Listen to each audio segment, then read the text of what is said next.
China's new ethnic unity law is not about unity, it's about control. This is the first in a three-part series examining China's new law on promoting ethnic unity and progress. Commentary. China's newest ethnicity law deserves more than a passing mention. It is not a minor administrative reform, nor is it another slogan-heavy statute from the rubber-stamped National People's Congress. The law is a pivotal marker in Chinese leader Xi Jinping's campaign to move China away from even the appearance of ethnic autonomy and towards something harder, political assimilation under law. The danger of this transition is easier to see in the Chinese text than in a polished English translation. The law repeatedly uses the phrase, often rendered as forging a strong sense of the community of the Chinese people. But is not gentle language.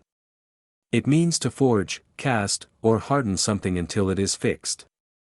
The object being hardened is not simply public harmony. It is consciousness. This is the first in a three-part series examining China's law on promoting ethnic unity and progress, which was adopted on March 12 and went into effect July 1. Part 1 looks at the law's central premise: Beijing is shifting from managing ethnic difference to a disciplinary approach. Article 6 says China will promote commonality while respecting and embracing difference, according to China law translates English rendering of the statute. In English, that can sound like multicultural inclusion. In the Chinese political context, the order matters. Commonality comes first. Difference survives only when subordinated to the Chinese Communist Party's leadership, national unity, Mandarin-centered education, state-approved history, and the party's preferred story of the Chinese nation. In a Western view, the title sounds inclusive. However, ethnic unity is the kind of phrase authoritarian systems use when repression needs softer packaging. The law's text tells the true story. Article 2 places ethnic unity work under the comprehensive leadership of the CCP and requires adherence to Xi Jinping thought. Article 6 declares that a sense of the Chinese national community is the root of ethnic unity and prohibits acts that undermine unity or create ethnic division. Article 10 makes every citizen responsible for preserving national unity and opposing what Beijing describes as foreign efforts to use ethnicity, religion, or human rights to contain or undermine China, according to China law translates English rendering of the statute. At its root, it is a loyalty test, and more than that, an identity test. The law reaches past public behavior and into what citizens are expected to remember, believe, speak, teach, and become. The Council on Foreign Relations described the law as a shift from autonomy to assimilation, arguing that Beijing has codified a long-running move away from the post-1949 promise of ethnic autonomy and toward a stronger, centralized national identity. The law reinforces Beijing's coercive ethnic policy. It gives national legal form to a model already visible in Xinjiang, Tibet, Inner Mongolia, and Hui Muslim communities. China's older ethnic autonomy framework still contained the language of minority protection. It recognized minority languages, customs, and nominal self-government in designated regions. Beijing never fully honored those promises, but their presence satisfied Western perceptions.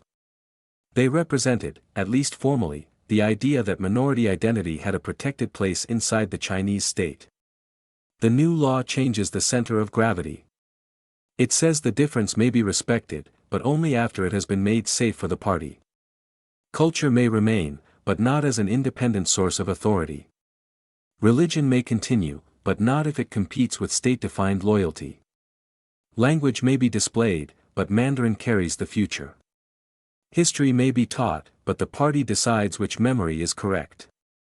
That shift gives officials a broad vocabulary for coercion. In December 2025, the Congressional Executive Commission on China warned that the draft law would intensify language and cultural assimilation by pushing Mandarin language instruction for minority children beginning in preschool and embedding ideological education that prescribes a single, correct view of history, ethnicity, culture, and religion. The final law maintained that course. It requires citizens to identify with the Great Motherland, the Chinese people, Chinese culture, the Chinese Communist Party, and socialism with Chinese characteristics.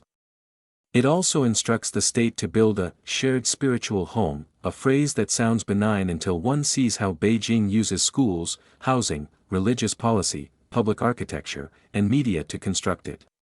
The coercion is already visible. In Inner Mongolia, the SEC's 2025 annual report found that officials had completed the transition to Mandarin instruction for all subjects from kindergarten through senior high school.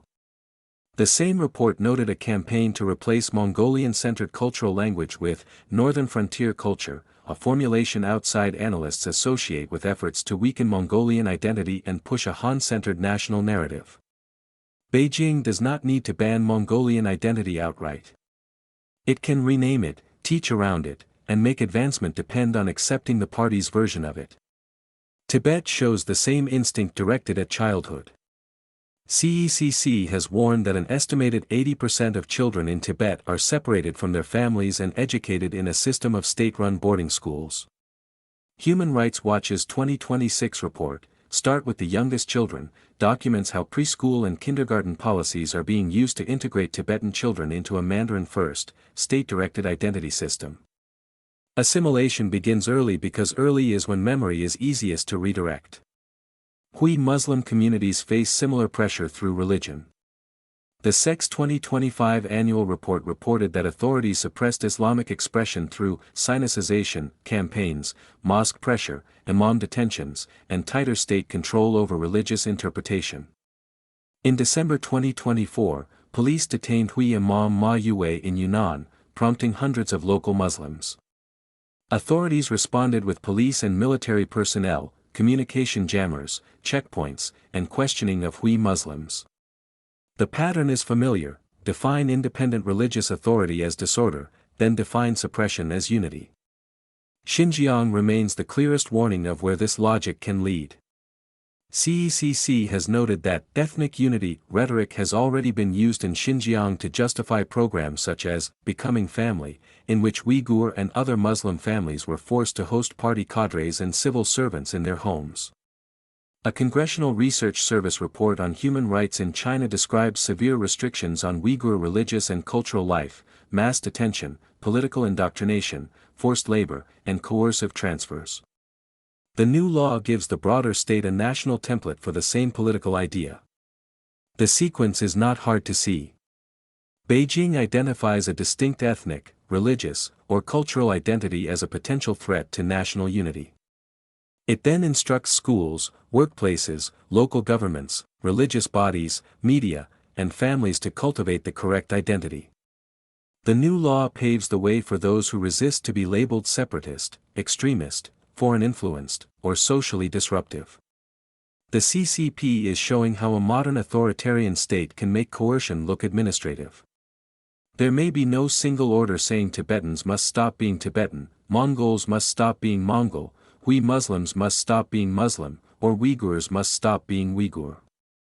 Instead, Beijing writes a law requiring citizen unity, Mandarin-speaking, ideologically trained, historically corrected, culturally harmonized, and politically loyal. The United States and its partners should read this law closely. It provides a clear statement of where China's internal governance is headed and how Beijing may justify the next round of coercion.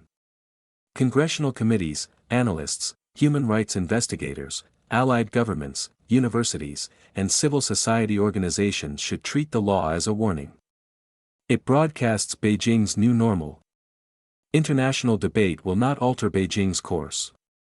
But the world still needs to see this law clearly, not as the softened, Western-facing translation pushed through CCP messaging channels, but as a blueprint for how she intends to reshape China's minority communities.